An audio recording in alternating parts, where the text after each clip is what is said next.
This is the second installment of how-to on video production training, specifically an overview of the 8 major aspects of production in terms of professional picture taking, and the 3 major elements required to make a successful film, commercial, documentary.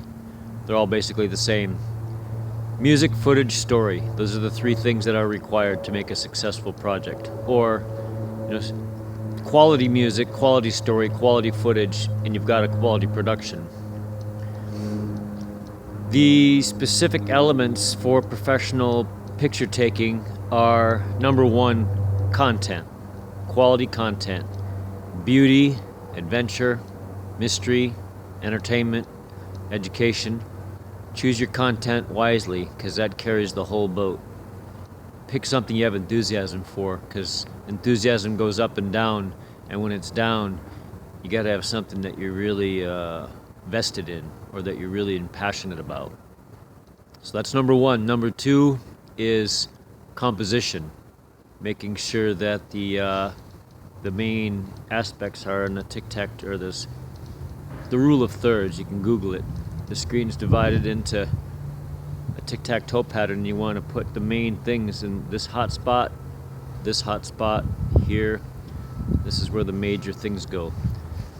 The difference between amateur and professional photography is basically those rule of thirds, followed by steady shooting.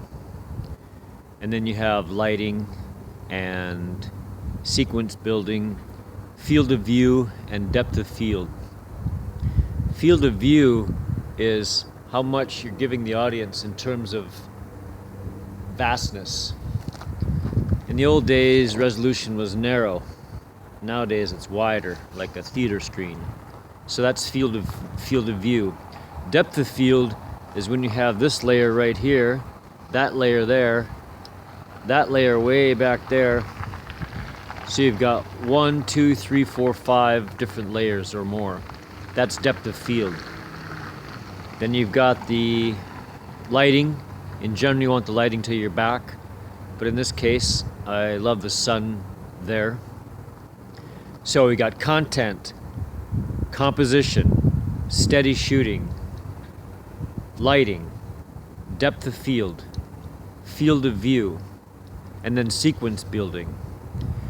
Whether you have in-camera editing or not, it's really helpful to plan ahead, if only in your mind, and especially with intuition, what the next shot's going to be. So you start with an establishing shot showing the broad overall view, and then you can show the medium shot, and then you can show a close shot. And so by recording and pausing in sequence, you can save yourself a lot of editing, or all of the editing, by just doing a guerrilla shoot and upload based upon intelligent, intuitive sequence building with the camera. When it comes time to upload it, you just upload it all at once into 8 different segments and weave them together with YouTube Editor, or you put them into your editing program and just fade in and fade out, chop off some unnecessary pieces, and your program's relatively finished in hours or days instead of weeks and months. That's the value of sequence building. It's an art and science that has no limit. You can always get better at it, and it gets more and more zen, and it gets more and more intuitive, meaning it becomes effortless. And the more effortless it becomes, anything that we do well in the physical, we're more intuitive with it. So oftentimes I'll be set up with scene 1, 2, 3, and intuition will have me in the right place at the right time to get sequence 4, 5, and 6, making for epic production. So I think that's all 8.